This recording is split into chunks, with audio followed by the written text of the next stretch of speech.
Hello, I'm the Angry Spork, taking issue with X-Men Evolution, the comic. Last time, the world's cynicism, xenophobia, and possibly bank guards tried knocking young Scott Summers down, but he wouldn't let it hurt his seemingly endless supply of optimism. Now, the recently opened Xavier Institute prepares for its next student, a certain psionic redhead.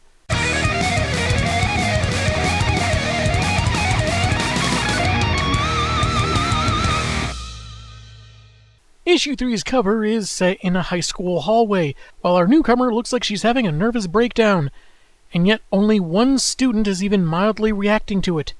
This is so unrealistic, not because of the mutant powers, but because a high schooler is suffering severe emotional distress and the other teens aren't gathered around pointing and laughing. And get a look at this guy in the corner.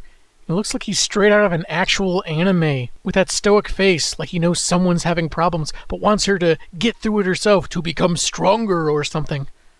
I was an anime protagonist until I broke through dimensions by sneezing real hard and became a background character in an American comic book based on a cartoon that's based on a comic book. That's not exposition, that's the name of the show this guy is from. The Greys are at the Xavier School, with Jean able to read their thoughts uncontrollably.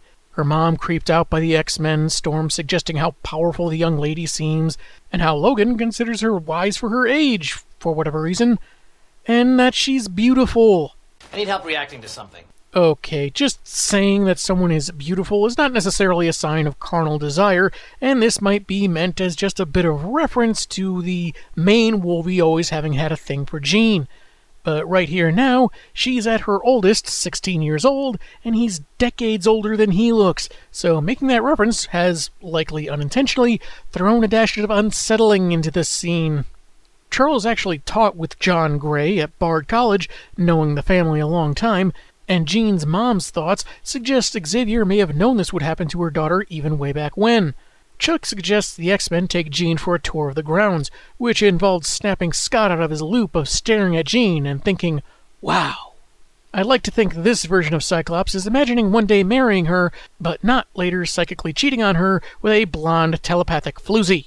His awkward reaction and panicked fumbling gets a laugh out of Jean, so the four of them head outside, with Wolvie razzing the young man a little. Jean's parents worry if those other kids can be trusted, which is weird because Logan in no way looks like a kid, and Storm has got to be in her late 20s, maybe mid-20s, so I imagine she might find that a bit more condescending than anything else. Pappy reminds that his own daughter can be dangerous as well. You should think about nailing down anything valuable. Son, you are dumber than a bowl of mice. Yeah, the expensive artwork, the antique pottery, just hammer them into the floor. Great idea. Chuck insists that Jean's enrollment will be the best thing for her and the school overall. We go to Bayville High, where we're introduced to this universe's version of Toad. Including being a teenager, his name is not Mortimer Toynbee, but rather Todd Talensky, because maybe someone on the show thought the alliteration and Todd fit better with the Toad reference. Anyway, he tries to join in on a game of basketball, but the others insist he stinks. Literally, he smells bad. They laugh him off and continue playing, so Todd figures he can impress them with his moves, snagging the ball with his tongue and leaping from half-court to make a dunk. Not only did the players start respecting him, but he was soon signed to the NBA and within a year got his own line of sneakers, Air Slime. No, sadly, these skills failed to pay the bills, as a couple of the players realize he's a mutant and insist he fight them. One detail added here is that after one guy suggests mutants should all be locked up forever, another calls out that xenophobia and suggests everyone remain calm. It's really rare for stories like these to show one person willing to voice the faintest hint of reason, and it shows that not every human has to be written to be so blindly prone to hatred. Nevertheless, Todd is agitated enough that he spits some slime on one of his bullies before taking off, and threatened that he better not show his face at school the next day, as one teen angrily shakes his fist. Shake harder, boy! A day later, Scott is walking Jean through the halls of Bayville, having only been there a week himself, but still willing to help if she's got any questions. By the by, our principal is a blue shape-shifting supervillain who might try to kill us a couple of times. We're not actually supposed to know that already, but hey, we've already thrown out continuity with the show by now. Unfortunately, the thoughts of other students are non-stop. I can't believe it's only first period. How am I ever gonna make it till 3? A new girl. I just wish Mom understood how much pressure I'm under. That's Scott. She better not be his girlfriend. Spider-Man thing on TV last night was so cool. I wish I could fly around the city like that. From the usual concerns about making it through classes, worried about zits or panty lines, but some more substantive worries, like someone's father leaving, or how one student is severely depressed but thinks others will claim they're exaggerating. That driver's ed movie better not be as gross as Christine said it was. Here's an appealing fellow. In fact, they're appealing him off the sidewalk. Also, why do I get this feeling this student's locker combination is really a body measurement joke? Anyway, Jean becomes overwhelmed and runs out, telekinetically taking her books with her. And this is why young men don't carry their ladies' books for them anymore. These modern women with their radical ideas of lugging around their textbooks themselves with the power of their minds. It's different from some other time, according to old movies, and that makes it bad somehow, I says. Be scared and give me money. She hoofs it all the way back to the Institute and collapses on the staircase, crying. Aurora approaches, which Jean oddly didn't hear, because Storm has learned to still her mind, since her powers come with their own distractions. She's attuned to the weather, which is always happening, feeling winds as they change, the water cycle of evaporation becoming clouds and falling as rain again. So she, too, has had to work to tune out stimuli. But your powers are so wonderful. Wonderful? Are you drunk? Did you stop by a bar on your way back? Storm suggests Jean's powers include her in the weather of the mind, with its own cycles, but the young lady figures her powers are useless, luckily only good for not having to get up for changing the TV channels. My, what a short-sighted lass she be. And possibly something of an old soul, since getting up to change the channel wasn't much of a thing anymore, even in 2002. Rose suggests she talk to the prof about control, but as for the burdens of having powers, she should talk to Scott, and look him in the eyes while she does so. In the right light, his irises have this trippy strobe effect. It's freaking cool. Later, because I guess skipping a day of class didn't have any consequences for her, she's working on a thought-filtering exercise with Xavier, involving shapes on cards, and does really well. Until Scott comes a-knockin'. She takes this opportunity to apologize about earlier, and they have this fun, playful moment where she reads his mind, claiming he thinks she's cuckoo for ginger puffs, and will need more practice before going out in public. Not even close. I was imagining you dressed in a Victorian petticoat, wielding a samurai sword, battling a 3-headed space iguana. I guess you do need more practice. Her English class has a field trip the next day to see a play in the city, and even though Scott has English at a different hour, they're both given permission to go. Not sure how that'd work, but whatever. It is funny that Charles has to remind them he's still in the room, though. I'm a professor. Why isn't anyone listening to me? It's the next day, students begin loading onto the bus for the trip, and Jean tells Scott she should be fine, though until she can modulate her telepathy, it'll be more like an on-off switch, all or nothing. She feels horrible that, despite all the good Xavier says they can do with their powers, she just wants to be like everyone else and return home. Summers tells her that's just being human, and he would feel the same way if he had a home to go back to. But the bubbles are oddly placed. Scott's reply is supposed to be read last, but it's right next to Jean's first bubble in the panel, so you're reading her dialogue from left to right, then have to go back left to read Scott. It's a bit confusing. Anyway, a green tendril fires from the back of the bus, Scott suggesting Jean psionically scan to figure out who's behind it. Even though, after she gets a bunch of thoughts from scared kids, Teen Slim just turns around and finds out it's Todd Talensky, using his tongue to snag the steering wheel. Good work. You flooded the young mind of a lady that was already filled with anxiety and self-doubt with the frantic thoughts of students afraid they're about to die when all you had to do was turn 180 degrees. So she did all that for absolutely nothing. Leader of the X-Men, folks. Todd leaps forward, sliming the driver's face, feeling that endangering his classmates will make them wish they were nicer to him.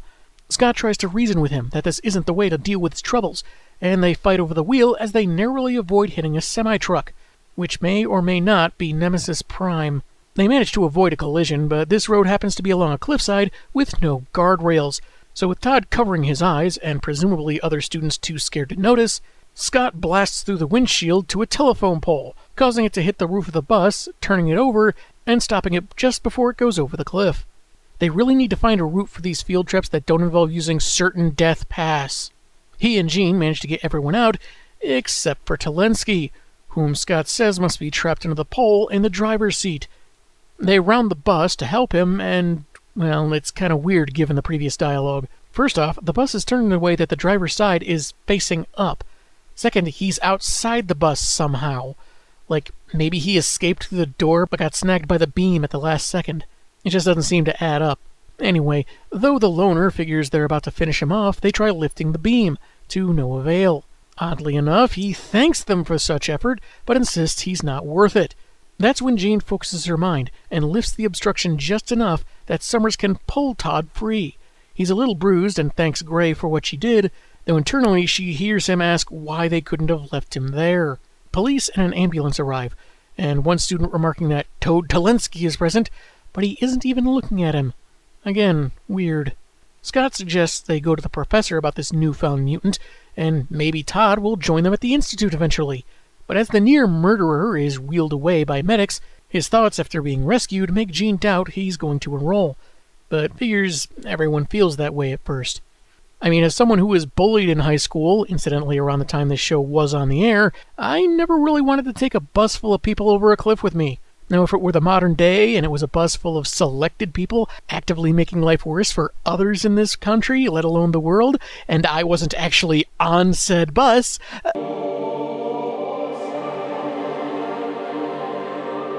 What?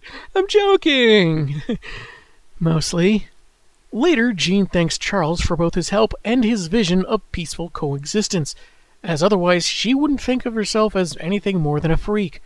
She even hopes they can convince Todd to enroll, though Xavier mentions how the strain of being different can make some hesitant to ask for help.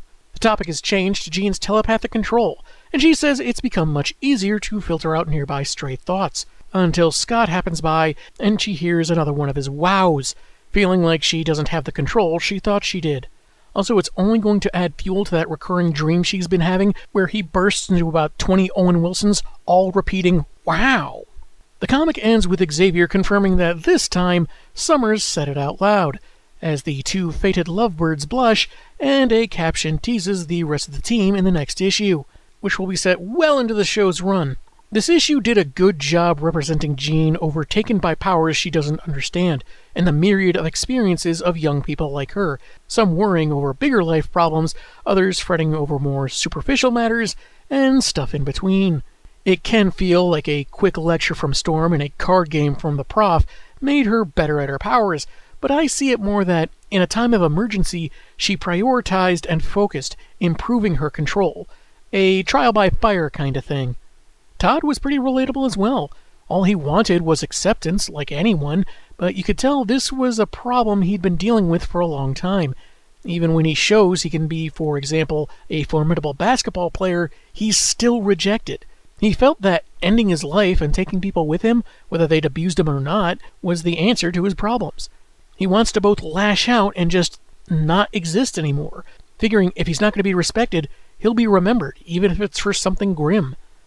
As sad as that is, it's something that people deal with all the time, whether they're teens or much older. It's the reason why real-life people are pushing for better treatment of mental health. Not surprising, since the X-Men have always been an allegory about societal rejection. We're the X-Men, dated metaphor for racism in the 60s. In fact, that's what made the show's whole premise of X-Men in high school work. Social challenges and growing into adults fit within these themes of self-control, doing the right thing even if you're not instantly beloved or accepted. Not to mention that it's long established that mutant powers typically emerge during puberty. It's not all this sappy overdramatics seen on shows like One Tree Hill or Dawson's Creek or whatever their equivalent would be right now. I don't watch that stuff. The original X-Men were about this young when they started, so while modernized for the time, the idea isn't too outlandish. These first 3 issues were done very well, but some might feel differently depending on how faithful you're expecting it to be to the show. Not only with mutants being more commonly known at this point, Toad's mutancy and him finding out about Scott's powers are revealed in the first episode. Again, after the events of these issues. I'm not sure what the process was exactly, if they maybe gave Devin Grayson the green light to do whatever within certain boundaries, or there was some kind of miscommunication, but it may be a little weird to read stuff in the comic that contradicts what happens in the show, rather than something that could conceivably occur between issues, even if it goes unspoken. It's something that happens again in the subsequent 6 issues, which maybe we'll get to down the line.